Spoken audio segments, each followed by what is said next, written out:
Good morning, everyone. It's Thursday, August 3rd, and we are on our way to my chemo number 9. I am getting 4 more chemo treatments, and both of my doctors, my doctor here in Hawaii and my doctor back in New Jersey, both feel that it will be beneficial to me to get a little bit more treatment before I start radiation. This is recurrence, and they don't want it to come back again. So I feel that it will be good for me. It was a little bit of a setback, but the comeback is always stronger than the setback. And I feel that I can do this, and I have everything and everyone I need in my life to get me through this. We're about to be at the chemo center in Honolulu in about 5 minutes. It's about 10 to 9. My appointment's at 9. And we will take you through a day in the life of a chemo patient. Right when they call me back, I get my vitals taken. Today they were spot on. Then I go back to the treatment room and get my port accessed. In this clip, my nurse is cleaning the skin around my port and then poking it with a needle, since that's where my chemo enters my body. I resisted a little bit and my body was trying to run away. Oops. Say hi to my chemo buddy. Hey, Tom. Zofran, dacarbazine, and Decadron. And I'm on my way. I'm feeling a little dizzy. Chewing gum to help. So yeah. All finished in a little over 2 hours. Once the chemo is done, the nurse removes the needle from my port and puts a bandage over it to stop the bleeding. Then she puts my Neulasta patch on my belly. A few minutes after it is taped on, it pokes a needle through my skin. 27 hours later, the medicine injects into my skin from that needle, and then it beeps when it is complete. The Neulasta injection boosts my white blood cell counts back up to a normal level so my body is able to fight off infection. Hey, good morning, everyone. It is Thursday, August 17th. And approximately 9:45, we're on our way to my chemo number 10. Yay! We are in the home stretch, so only 2 more after this one. I am looking forward to it. I'm not going to film my chemo today because I filmed my last one, which you just saw. And I'm actually going to do a little informal Q&A.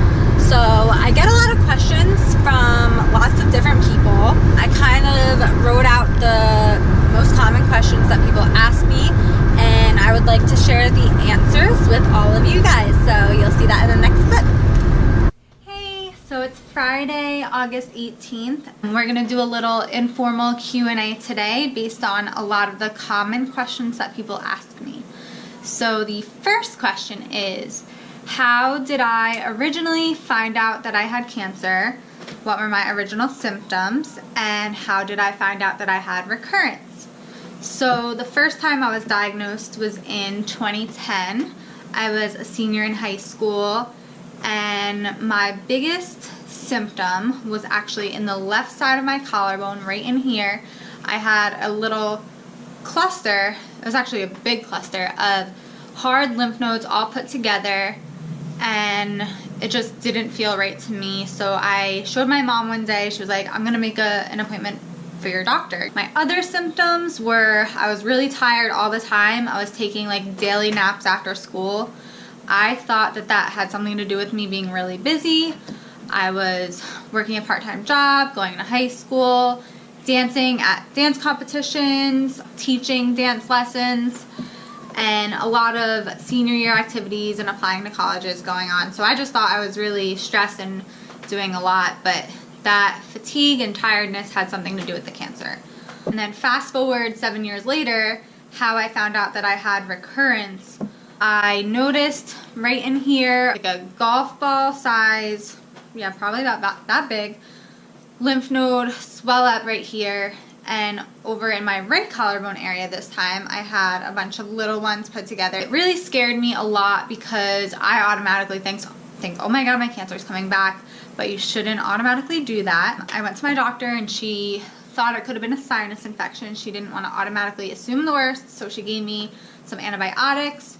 Never went away from the antibiotics. So sent me to get a PET scan, and that's how we found out that my cancer was back. So my other symptoms, rather than this, was I actually felt some pressure in my chest, like right in the center area, whenever I laughed really hard or exerted air out. It felt like something was in my chest, which there was a 10-centimeter mass of Hodgkins lymphoma in my chest. Also was really, really tired, stressed out from my 3 jobs at the time, so I thought that the tiredness and fatigue was from that, but it was also a sign of the cancer coming back.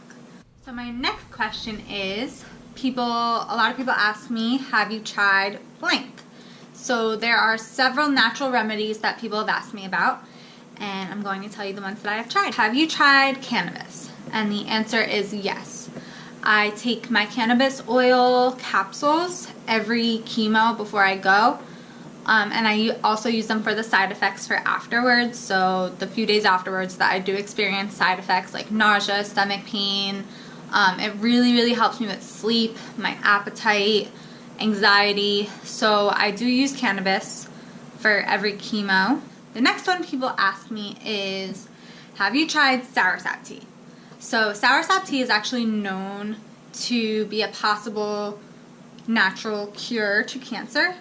Not all cancers, but I decided why not give it a try. It has so many health benefits. So we actually have a couple of friends that have soursop trees in their backyard, and it has the leaves on them, and what you do is you just pick them off. You have to let them dry out before you make the tea, and then once they're all dried out, you put it in hot boiling water for 10 minutes or however long it takes to make the tea black, and you just drink it after.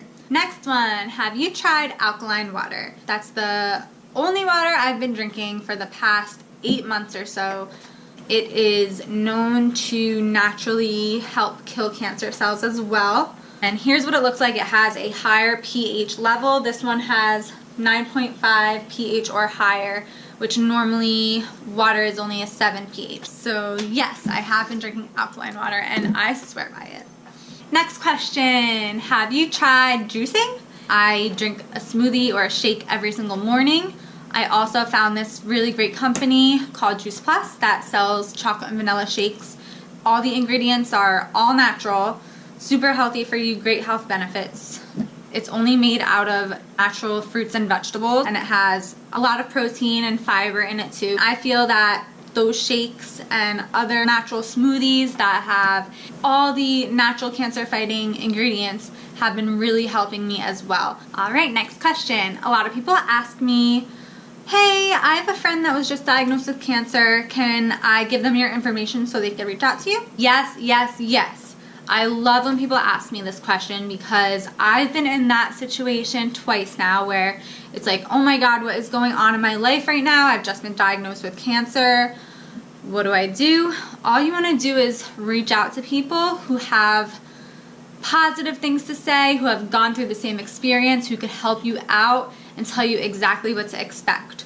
I've been able to connect with so many people around the world who are going through the same cancer experience as me. It's just been so helpful to meet and connect and become friends with these people also. I've met so many people at the camps I've been to. I've met so many people through social media, through mutual friends. So I really encourage you guys, if anyone's watching this and knows someone who has been recently diagnosed with cancer, give them my information or give me their information, and I'd be so happy to help them out. Next question. So a lot of people ask me, how are you able to do so much while still going through cancer treatments? Well, I don't like to be identified as the girl with cancer. I want to be Emily, who just happens to be going through cancer treatments in the background. I would say 80 to 90% of the time, I act like a normal person that's not going through anything. I go out, I see people, I don't even mention cancer happening in my life right now unless it happens to be mentioned, unless they know someone going through it or if they have questions for me, which is totally fine. But I treat myself like I'm a normal person. I do pretty much everything that I did before I had recurrence. I work out the same, I go to work, I hang out with friends, I go to the beach, I just try not to be in the sun too much. The 10 to 20% of the time I'm getting treatment, I'm going to the doctor, getting blood work, and after my chemo I kind of feel a little loopy and tired and a little bit nauseous, so I take it easy that day and the 2 days after, where I also experience side effects. Then I have 12 days after that before my next treatment. So then the 12 days after that, I am totally Emily, who's not going through anything. So just those 3 days, I'm just a little bit out of commission, but it's totally fine. I mean, whatever it takes to be healthy and happy and live a long, healthy life. That brings us to the next question. So some people ask me, when it's brought up, why aren't you able to go into the ocean? Why aren't you able to go in the sun? Why can't you eat sushi, raw fish, or poke? And why can't you get pedicures? So easy as this. Risk of infection. There's a lot of bacteria in the ocean, and since I have a port, it's very easy for bacteria to get in my port, and if this gets infected, that is not good. I've known a lot of people that theirs have gotten infected, and it just, you know, the whole area gets red and swollen and hurts, and they have to go into emergency surgery to take it out. I really don't want that. I don't want any sort of complications or infections that will delay anything else. I'm not able to go into the sun for too long. I do always wear SPF 50 when I am in the sun at all, and when we're at the beach, I sit under an umbrella. Chemotherapy is a very, very strong drug that's going through my body right now, and when you have such strong medicines going through your body, you're very likely to get skin blisters from the sun. And if I happen to get skin blisters or sun rashes, those could also get an infection. So I try to be very careful and not go in the sun too much. Poke, raw fish, anything raw pretty much, and sushi, I'm not allowed to have that because that also has a high risk of bacteria in it. And if that goes into my body, goes into my stomach, I can't break it down. My immune system is weaker right now from going through chemotherapy. I'm not able to get a pedicure because you really never know how sanitary a nail salon is with their tools that they use. And God forbid they cut my skin or my cuticle and something gets infected. I just cannot get any infections. My doctor said that'll cause delays in treatment, complications. You don't want any of that. Next question. Have you ever thought of becoming vegan? So a couple weeks ago, I did end up watching What the Health on Netflix, and it opened my eyes to so many things. I mean, it just shows that meat, processed meat, and pretty much any kind of meat is not good for you. It causes, you know, health issues down the road. It may cause cancer. It causes diabetes. So I highly recommend anyone who's interested in finding out more to watch this documentary. And it showed the great health benefits of becoming vegan.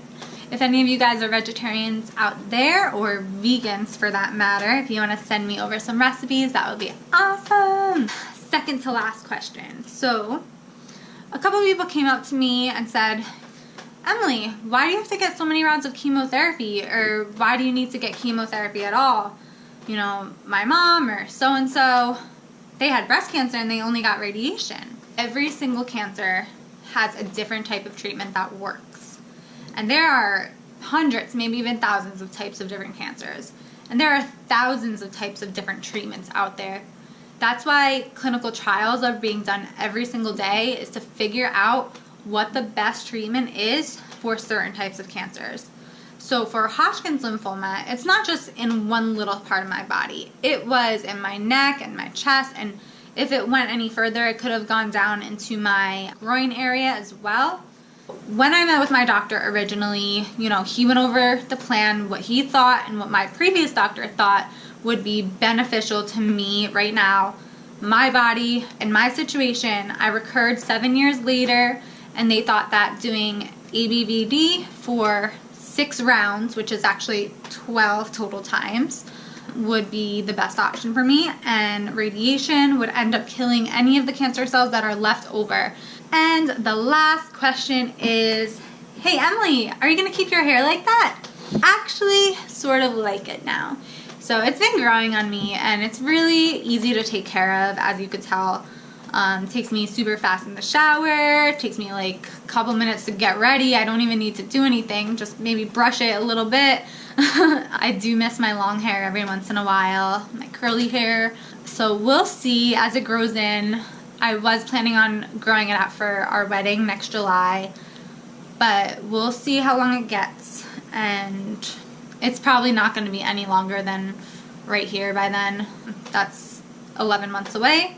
So we will see when it gets closer. If you have any other questions at all, just message me and I'll be sure to answer them. Thank you guys for staying tuned with my blogs and videos and everything. I appreciate all of you that read them and watch them and that have been thinking about me and praying for me. I am at the final home stretch, so I'm looking forward to the end of my treatments, and we will have a big celebration.